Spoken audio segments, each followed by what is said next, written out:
नमस्कार भक्तों, आप सभी का हमारे चैनल देववाणी स्टोरीज पर एक बार फिर से हार्दिक स्वागत है।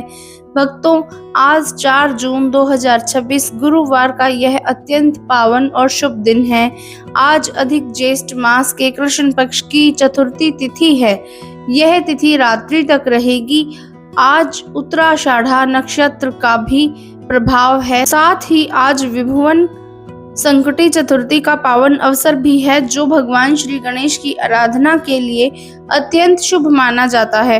अधिक मास अर्थात पुरुषोत्तम मास का यह दिव्य समय भगवान श्री हरि विष्णु की भक्ति, जप, तप, दान, गीता पाठ और विष्णु सहस्त्रनाम के पाठ के और पुण्य कर्मों के लिए विशेष फलदायी माना गया है।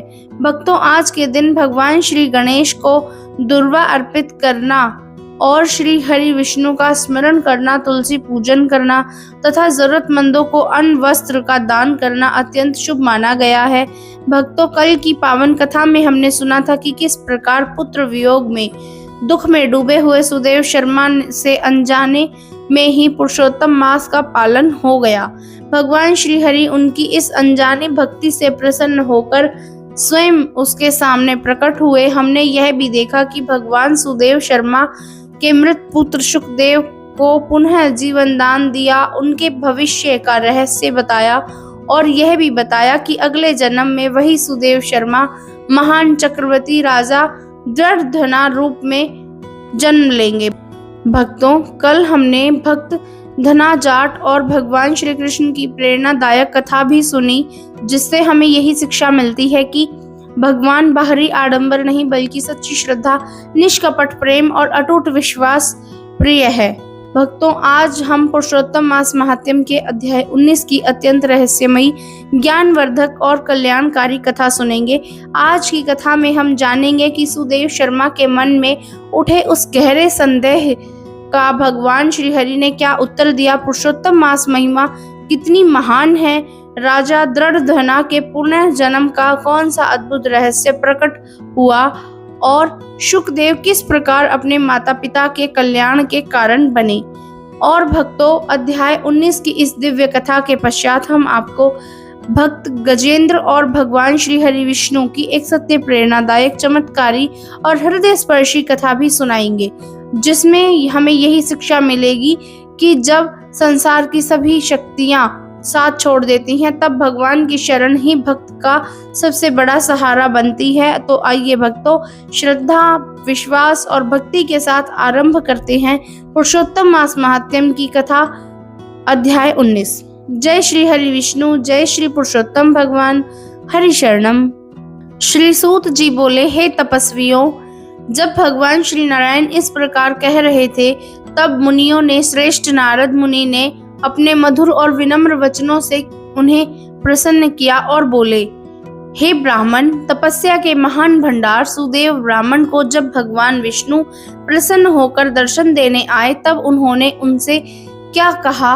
हे तपोनिधि, कृपया कर यह पवित्र संवाद हमें विस्तार से सुनाइए। श्री नारायण बोले, हे नारद, इस प्रकार महात्मा सुदेव ब्राह्मण ने भगवान विष्णु के सामने अपनी बात कही। तब भक्तों पर सदा कृपा करने वाले भगवान विष्णु ने अपने मधुर और प्रेम पूर्ण वचनों से सुदेव ब्राह्मण को प्रसन्न किया और उनसे कहा। भगवान श्री हरि बोले, हे श्रेष्ठ ब्राह्मण, तुमने जो कार्य किया है वैसा कार्य कोई दूसरा नहीं कर सकता। जिस कारण हम तुम पर इतना अत्यंत प्रसन्न हुए हैं, उसका रहस्य तुम स्वयं भी नहीं जानते। यह हमारा अत्यंत प्रिय पुरुषोत्तम मास था कि तुम अपनी पत्नी के साथ पुत्र वियोग के दुख में डूबे हुए थे और फिर भी अनजाने में तुमसे पुरुषोत्तम मास की सेवा और पालन हो गया। हे तपस्वी ब्राह्मण, इस पुरुषोत्तम मास में जो मनुष्य केवल एक दिन का भी उपवास करता है, वह अपने संख्य पापों का नष्ट कर देता है और अंत में दिव्य विमान में बैठकर वैकुंठ धाम को प्राप्त होता है। लेकिन हे द्विज श्रेष्ठ, तुमने तो पूरे 1 महीने तक अन्न ग्रहण नहीं किया। इतना ही नहीं, बल्कि उस समय असमय में वर्षा होने के कारण तुम्हें दिन प्रतिदिन प्रातःकाल, मध्याह्न और सायंकाल तीनों समय बिना किसी विशेष प्रयास के स्नान करने का अवसर भी मिल गया और इस प्रकार तुम्हारे द्वारा अनजाने में ही पुरुषोत्तम मास का महान व्रत, उपवास और पवित्र स्नान संपन्न हो गया, जिससे हम तुम पर अत्यंत प्रसन्न हैं। भगवान श्री हरि बोले, हे तपस्वी ब्राह्मण, पूरे 1 महीने तक तुम्हें वर्षा के जल से स्नान करने का अवसर मिला और उतने ही दिनों तक तुम्हारा अखंड उपवास भी होता रहा। तुम अपने पुत्र के वियोग के रूपी दुख गहरे समुद्र में डूबे हुए थे। शोक के कारण तुम्हारी बुद्धि और शक्ति दोनों ही क्षीण हो गई थी। फिर भी अज्ञानवश और बिना किसी विशेष संकल्प के तुमसे पुरुषोत्तम मास का पालन और सेवा हो गई। हे ब्राह्मण, तुम्हारे इस महान साधना और पुण्य का मूल्य कौन लगा सकता है? इसकी महिमा का वर्णन करना भी कठिन है। एक बार ब्रह्मा जी ने देवताओं के सामने तराजू में तुलना की। तराजू के एक पलड़े में वेदों में बताए गए सभी यज्ञ, व्रत, तप, दान और पुण्य कर्म रखे गए और दूसरे पलड़े में केवल पुरुषोत्तम मास को रखा गया। तब आश्चर्य की बात हुई कि वेदों में बताए गए सभी साधन हल्के पड़ गए, जबकि पुरुषोत्तम मास का पलड़ा भारी हो गया। इसी कारण पृथ्वी पर रहने वाले सभी लोगों के लिए पुरुषोत्तम मास का विशेष महत्व बताया गया है और इस पवित्र मास में भगवान पुरुषोत्तम की पूजा, भक्ति और सेवा की जाती है। भगवान श्री हरि बोले, हे तपस्वी ब्राह्मण, यद्यपि पुरुषोत्तम मास की महिमा सभी लोकों में मानी जाती है, फिर भी पृथ्वी लोक में इसका पूजन और पालन विशेष रूप से फल देने वाला बताया गया है। इसलिए हे वत्स, तुम वास्तव में धन्य हो, क्योंकि इस पुरुषोत्तम मास में तुमने अत्यंत कठोर और दुख सहज तपस्या का पालन किया है। भले ही यह सब तुमसे अनजाने में हुआ, फिर भी तुम इसका पुण्य अत्यंत महान है। जो लोग मनुष्य का जन्म पाकर भी पुरुषोत्तम मास में स्नान, दान, तप, पूजा और धर्म कर्म जैसे पुण्य कार्य नहीं करते, वे अपने इस दुर्लभ जीवन के महान अवसर को खो देते हैं। ऐसे लोग जन्म जन्मांतर तक दरिद्रता और अनेक कष्टों का सामना करते हैं। इसलिए जो व्यक्ति श्रद्धा, भक्ति और नियम पूर्वक हमारे अत्यंत प्रिय पुरुषोत्तम मास का पालन करता है, उसकी सेवा करता है और इस मास में पुण्य कर्म करता है और मनुष्य हमें वह बहुत प्रिय होता है, ऐसा भक्त धन्य होता है, पुण्यवान होता है, जो वास्तव में ही भाग्यशाली माना जाता है। श्री नारायण बोले, हे मुनिवर, इस प्रकार जगत के स्वामी भगवान श्री हरि ने सुदेव शर्मा ब्राह्मण को उपदेश दिया और वे अपने वाहन गरुड़ जी पर आरूढ़ होकर शीघ्र ही वहां से अपने पवित्र बैकुंठ धाम को लौट गए। भगवान के प्रस्थान करने के बाद सुदेव शर्मा और उनकी पत्नी ने अपने पुत्र सुखदेव को जीवित देखकर अत्यंत आनंद और अनुभव किया। पुरुषोत्तम मास के प्रभाव और भगवान की कृपा से उनका मृत पुत्र पुनः जीवित हो गया था। अपने पुत्र को वापस पाकर सुदेव शर्मा और उनकी पत्नी का सारा दुख दूर हो गया। वे दिन रात प्रसन्न रहने लगे और भगवान श्री हरि की कृपा तथा पुरुषोत्तम मास की महिमा का स्मरण करते हुए सुखपूर्वक जीवन बिताने लगे। सुदेव शर्मा मन ही मन सोचने लगे, मुझसे तो अज्ञानवश और बिना किसी विशेष संकल्प के ही पुरुषोत्तम मास का पालन हो गया, लेकिन उसका फल कितना अद्भुत मिला है कि इसी पुरुषोत्तम मास की महिमा से मेरा मृत पुत्र फिर से ही जीवित हो गया है। वास्तव में यह बहुत बड़ा आश्चर्य है। मैंने आज तक ऐसा महान और चमत्कारी मास कभी नहीं देखा, जिसकी कृपा से इतना असंभव कार्य भी संभव हो जाए। इस प्रकार पुरुषोत्तम मास की महिमा पर बार बार आश्चर्य करते हुए सुदेव शर्मा ने श्रद्धा और भक्ति के साथ पुरुषोत्तम मास के विधि पूर्वक पूजन किया और पालन करना आरंभ कर दिया। वह श्रेष्ठ ब्राह्मण अपनी पत्नी और पुत्र के साथ सुख पूर्वक रहने लगा। पुत्र सुखदेव को पाकर सुदेव शर्मा और उनकी पत्नी अत्यंत प्रसन्न रहने लगे। दूसरी ओर सुखदेव भी अपने उत्तम आचरण, अच्छे गुणों और श्रेष्ठ कर्मों से अपने माता पिता को सदैव प्रसन्न रखता था। इस प्रकार पूरा परिवार भगवान श्री हरि की कृपा और पुरुषोत्तम मास की महिमा का अनुभव करते हुए आनंदमय जीवन व्यतीत करने लगे। सुदेव शर्मा ने पुरुषोत्तम मास की महिमा को समझकर उसकी भरपूर प्रशंसा की। वे श्रद्धा, प्रेम और आदर के साथ भगवान विष्णु की पूजा करने लगे। उन्होंने अपने सभी कर्मों के फलों की इच्छा का त्याग कर दिया। अब उनका मन केवल भगवान की भक्ति में लगने लगा। वे सांसारिक लाभ, यश या किसी अन्य फल की कामना किए बिना वे केवल भक्ति मार्ग से ही प्रेम में रहने लगे। सुदेव शर्मा यह समझ चुके थे कि पुरुषोत्तम मास सभी प्रकार के दुखों और कष्टों को दूर करने वाला महान और कल्याणकारी मास है।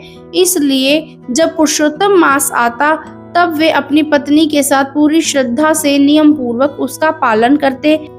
वे इस पवित्र मास में जप, हवन, पूजा, व्रत, दान और भगवान श्री हरि का स्मरण करने जैसे अनेक धार्मिक कार्य करते। इस प्रकार पति पत्नी दोनों मिलकर भक्ति भाव से भगवान श्री हरि की सेवा और उपासना करने लगे और अपना जीवन धर्म और भक्ति के मार्ग पर बिताने लगे। इसके बाद वह श्रेष्ठ ब्राह्मण सुदेव शर्मा अपनी पत्नी के साथ लंबे समय तक सुखपूर्वक जीवन व्यतीत करता रहा। उन्होंने संसार के सभी सुखों और आवश्यक विषयों का धर्म पूर्वक उपभोग किया, लेकिन उनका मन सदैव भगवान श्री हरि की भक्ति में लगा रहा। इस प्रकार पति पत्नी ने लगभग 1000 वर्ष तक आनंद और धर्ममय जीवन बिताया। अंत में भगवान विष्णु की कृपा और पुरुषोत्तम मास की भक्ति के प्रभाव से उन्हें इस संसार को छोड़कर भगवान श्री विष्णु के परम पवित्र और उत्तम धाम अर्थात विष्णु लोक को प्राप्त किया। इस प्रकार सुदेव शर्मा और उनकी पत्नी का जीवन भक्ति, श्रद्धा और भगवान की कृपा से सफल हो गया। महर्षि वाल्मीकि बोले, हे राजा, जिस दिव्य विष्णु लोक को सुदेव शर्मा और उनकी पत्नी गौतमी ने प्राप्त किया था, वह ऐसा परम पवित्र धाम है जिससे पाना बड़े बड़े योगियों के लिए भी अत्यंत कठिन माना गया है। फिर केवल यज्ञ और अन्य कर्म कांड करने वाले लोगों के लिए उसे प्राप्त करना कितना कठिन होगा, इसका सहज ही अनुमान नहीं लगाया जा सकता। उस पवित्र धाम में पहुंचकर भक्त भगवान श्री विष्णु के समीप निवास करते हैं और फिर उन्हें कभी शोक या दुख, भय या कष्ट का सामना नहीं करना पड़ता। वहां सुदेव शर्मा और गौतमी ने लंबे समय तक दिव्य सुखों का आनंद लिया। जब उनके उस लोक के पुण्य भोग पूर्ण हो गए तब वे दोनों पुनः पृथ्वी पर लोक में जन्म लेकर आए। हे राजन, वही सुदेव शर्मा आज इस जन्म में आप हैं जो पृथ्वी पर राजा दृढ़धना के नाम से प्रसिद्ध हैं। अर्थात आपके पूर्व जन्म का नाम सुदेव शर्मा था। पुरुषोत्तम मास की भक्ति तथा भगवान श्री हरि की कृपा से ही आपको यह श्रेष्ठ जन्म प्राप्त हुआ है। महर्षि वाल्मीकि बोले, हे राजन, पुरुषोत्तम मास की भक्ति और उसके पालन के प्रभाव से आपने अपने पूर्व जन्म में महान ऐश्वर्य, सुख और सभी प्रकार की सिद्धियां प्राप्त की हैं। हे महाराज, आपकी जो पटेरानी इस जन्म में आपके साथ हैं वे और कोई नहीं बल्कि आपके पूर्व जन्म की धर्मपत्नी गौतमी ही है। हे भूपाल, आपने मुझसे अपने पूर्व जन्म के विषय में जो कुछ पूछा था वह सब मैंने आपको बता दिया है, और जिस शुक पक्षी को आपने वन में देखा था वह भी कोई साधारण पक्षी नहीं है। वह आपके पूर्व जन्म का वही पुत्र है जो शुकदेव नाम से प्रसिद्ध था और जिसे भगवान श्री हरि ने अपनी कृपा से पुनः जीवन प्रदान किया था। शुकदेव ने अपने जीवन में 12,000 वर्ष की आयु का भोग किया है। उसके बाद वह वैकुंठ धाम को चला गया। बाद में किसी कारणवश वह उस वन में स्थित तालाब के पास एक वृक्ष वृक्ष पर शुक तोते के रूप में निवास कर रहा था। जब उसने आपको वहां आते देखा तब उसने तुरंत पहचान लिया कि यह तो मेरे पूर्व जन्म के पिता सुदेव शर्मा हैं और जो अब राजा दृढ़धना के रूप में जन्मे हैं। उसके मन में विचार आया कि ये मेरे पिता हैं, इन्होंने ही मेरा पालन पोषण किया था, ये मेरे हितैषी हैं, इसलिए मेरे लिए देवता के समान पूजनीय हैं। लेकिन इस समय ये संसार के मोह माया और विषय वासनाओं के रूपी विषैले सर्प से घिरे हुए संसार सागर में भटक रहे हैं। अपने पूर्व जन्म के पिता को इस अवस्था में देखकर शुक पक्षी के हृदय में अत्यंत करुणा और दया उत्पन्न हुई। तब उसने मन ही मन सोचा, यदि मैं अपने पिता को सत्य ज्ञान का उपदेश ना दूं तो उन्हें सारा संसार के बंधनों से मुक्त होने का मार्ग ना बताऊं तो मेरे लिए यह उचित नहीं होगा, मेरा भी कर्तव्य अधूरा रह जाएगा। इस विचार से प्रेरित होकर उसने अपने पिता के कल्याण के लिए उन्हें ज्ञान का उपदेश देने का निश्चय किया। महर्षि वाल्मीकि बोले, उस शुक पक्षी के मन ही मन विचार किए, वास्तव में वह पुत्र सच्चा पुत्र कहलाता है, जो अपने माता पिता का कल्याण करे और उन्हें दुख, पाप और नरक जैसे कष्टों से बचाने का प्रयास करे। शास्त्रों में भी कहा गया है कि जो पुत्र अपने पिता को पुनः नामक नरक से रक्षा करता है, वही सच्चे अर्थों में पुत्र कहलाने योग्य है। यदि मैं अपने पूर्व जन्म के पिता का कल्याण ना करूं तो मेरे द्वारा प्राप्त शास्त्रों का ज्ञान और वेदों श्रुतियों का अर्थ समझना भी व्यर्थ हो जाएगा। इसलिए मेरा कर्तव्य है कि मैं अपने पूर्व जन्म के पिता पर उपकार करूं और उन्हें यह सत्य का मार्ग दिखाऊं। हे राजा दुर्योधना, इस प्रकार दृढ़ निश्चय करने के बाद वह शुक पक्षी आपसे बातें करने लगा और आपको उपदेश देने के लिए अपने वचनों में कहने लगा। महर्षि वाल्मीकि बोले, हे पाप रहित राजन दुर्योधना, आपने अपने पूर्व जन्म और उससे जुड़े रहस्यों के विषयों में जो कुछ मुझसे पूछा था वह सब मैंने आपको विस्तार से बता दिया है। अब मेरे पास बताने के लिए कुछ शेष नहीं है, इसलिए मैं यहाँ से प्रस्थान करके पापों का नाश करने वाली पवित्र सरयू नदी का ओर जाऊंगा। हे राजन, आप भी इस कथा के उपदेश को अपने जीवन में धारण कर लीजिए, भगवान श्री हरि की भक्ति कीजिए और धर्म के मार्ग पर चलकर अपना कल्याण कीजिए। श्री नारायण बोले, हे नारद, इस प्रकार महर्षि वाल्मीकि ने लंबे समय तक राजा दुर्योधना को उनके पूर्व जन्म, संपूर्ण चरित्र और उससे बड़ी जुड़ी रहस्य का वर्णन किया। जब महर्षि वाल्मीकि अपनी कथा समाप्त करके वहां से जाने लगे, तब महान यशस्वी, पुण्यवान और राजाओं में अत्यंत श्रेष्ठ राजा दुर्योधना विनम्र हो गए। उन्होंने श्रद्धा पूर्वक और आदर के साथ महर्षि वाल्मीकि की प्रार्थना की, उन्हें बार बार प्रणाम किया और सम्मान पूर्वक उनके चरणों में नमन करते हुए कुछ वचन कहे। इस प्रकार श्री ब्रह्म नारदीय पुराण के पुरुषोत्तम मास के महात्म्य में वर्णित 19वां अध्याय यही पूर्ण होता है। श्री पुरुषोत्तम भगवान की जय। श्री हरि शरणम। श्री हरि विष्णु भगवान की जय। भक्तों, इस प्रकार पुरुषोत्तम मास महात्म्य के अध्याय 19 की दिव्य कथा और कल्याणकारी कथा यही पूर्ण होती है। आज हमने देखा कि किस प्रकार भगवान श्री हरि की कृपा, पुरुषोत्तम मास की महिमा और सच्ची भक्ति के प्रभाव से सुदेव शर्मा का मृत पुत्र पुनः जीवित हो गया, उनका समस्त दुख दूर हो गया और अंत उन्होंने भगवान के परम धाम की प्राप्ति हुई। भक्तों, भगवान की कृपा जब बरसती है तब असंभव भी संभव हो जाता है, लेकिन इसके लिए आवश्यक है सच्ची भक्ति, श्रद्धा और पूर्ण समर्पण और अटूट भगवान पर विश्वास। और इसी बात को और भी सुंदर तरीके से समझाने के लिए अब हम आपको भगवान श्री हरि और उनके परम भक्त की एक सत्य, प्रेरणादायक और चमत्कारी कथा सुनाने जा रही हूँ। यह कथा हमें बताती है कि संसार की सारी शक्तियाँ साथ छोड़ देती हैं, तब भगवान श्री हरि की शरण भक्त का सबसे बड़ा सहारा बनती है। तो आइए भक्तों, बड़े ही प्रेम और श्रद्धा के साथ सुनते हैं भक्त गजेंद्र और भगवान श्री हरि विष्णु की अद्भुत कथा। बहुत समय पहले त्रिकुट पर्वत के पास एक विशाल सरोवर था। वहां गजेंद्र नाम का एक बलशाली हाथी अपने परिवार के साथ रहता था। वह हाथियों का राजा था। एक दिन भीषण गर्मी के समय गजेंद्र अपने परिवार के साथ उस सरोवर में जल पीने और स्नान करने गया। जब वह जल में उतरा तभी एक मगरमच्छ ने उसका पैर पकड़ लिया। गजेंद्र ने अपनी पूरी शक्ति लगाकर स्वयं को छुड़ाने का प्रयास किया और वर्षों तक हाथी और मगरमच्छ के बीच संघर्ष चलता रहा। धीरे धीरे गजेंद्र की शक्तियां कम होने लगी, जबकि पानी में रहने के कारण मगरमच्छ और भी अधिक शक्तिशाली हो गया। जब गजेंद्र को लगा कि अब अपनी शक्ति से बचना असंभव है, तब उसका अहंकार टूट गया और उसने पूरी श्रद्धा से भगवान श्री हरि को पुकारा। अपनी सूंड में एक कमल का फूल लेकर उसने आकाश की ओर उठाया और प्रार्थना की, हे प्रभु, अब मेरी रक्षा केवल आप ही कर सकते हैं, मैं आपकी शरण में हूँ।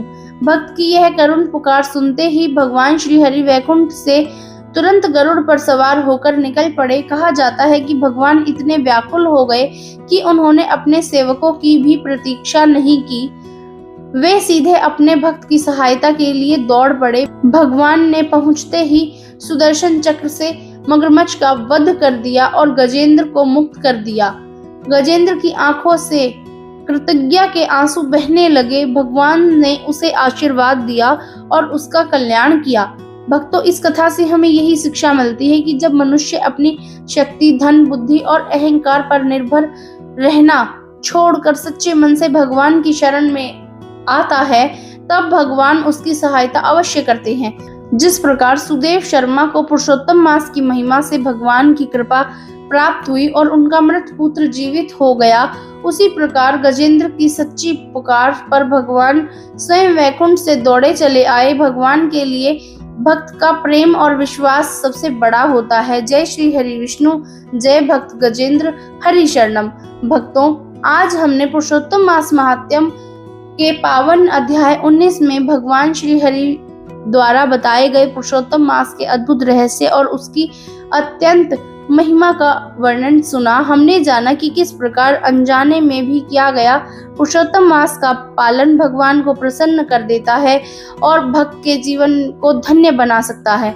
हमने यह भी सुना कि सुदेव शर्मा और गौतमी ने भगवान की भक्ति तथा पुरुषोत्तम मास के प्रभाव से विष्णु लोक को प्राप्त किया और फिर अगले जन्म में राजा दुर्योधना और उनकी पटरानी के स्वरूप में जन्म लेकर ऐश्वर्य और सम्मान प्राप्त किया। इसके साथ ही हमने भक्त गजेंद्र और भगवान श्री हरि की अद्भुत कथा भी सुनी, जिसमें हमें यही शिक्षा मिलती है कि जब मनुष्य अपनी शक्ति, बुद्धि और अहंकार का सहारा छोड़कर सच्चे मन से भगवान की शरण लेता है, तब भगवान स्वयं उसकी रक्षा के लिए दौड़े चले आते हैं। भक्तों, इन दोनों कथाओं का सार यही है कि भगवान अपने सच्चे भक्त को कभी नहीं छोड़ते। श्रद्धा, भक्ति, समर्पण और भगवान पर अटूट विश्वास ही जीवन का सबसे बड़ा सहारा है। यदि आपको आज की यह पावन कथा और भक्त एवं भगवान की प्रेरणादायक कहानी पसंद आई हो तो वीडियो को लाइक करें, चैनल देववाणी स्टोरीज को सब्सक्राइब करें और इस दिव्य कथा का आनंद लें। अपने परिवार, मित्रों और सभी भक्तों के साथ अवश्य साझा करें। भक्तों, अब हमें दीजिए अनुमति। हम कल सुबह ठीक 7 बजे फिर मिलेंगे एक नई पावन वीडियो के साथ, जिसमें हम आपको पुरुषोत्तम मास महात्म्य के अध्याय 20 की अत्यंत रहस्यमयी, ज्ञानवर्धक और कल्याणकारी कथा सुनाएंगे। भक्तों, कल की कथा में हम जानेंगे कि महर्षि वाल्मीकि के जाने के बाद राजा दुर्योधना ने क्या कहा, उनके हृदय में कौन सा भाव उत्पन्न हुआ। इस दिव्य कथा में आगे कौन सा नया आध्यात्मिक रहस्य प्रकट हुआ है। और भक्तों, अध्याय 20 की कथा के पश्चात हम आपको भगवान और उनके एक परम भक्त से जुड़ी सत्य, प्रेरणादायक, चमत्कारी और हृदय स्पर्शी कथा भी सुनाएंगे, जो आपके हृदय को भक्ति और भाव, श्रद्धा, भगवान के प्रति विश्वास और अधिक दृढ़ कर देगी। तब तक के लिए जय श्री हरि विष्णु, जय श्री पुरुषोत्तम भगवान, जय भक्त गजेंद्र, हरि शरणम, राधे राधे।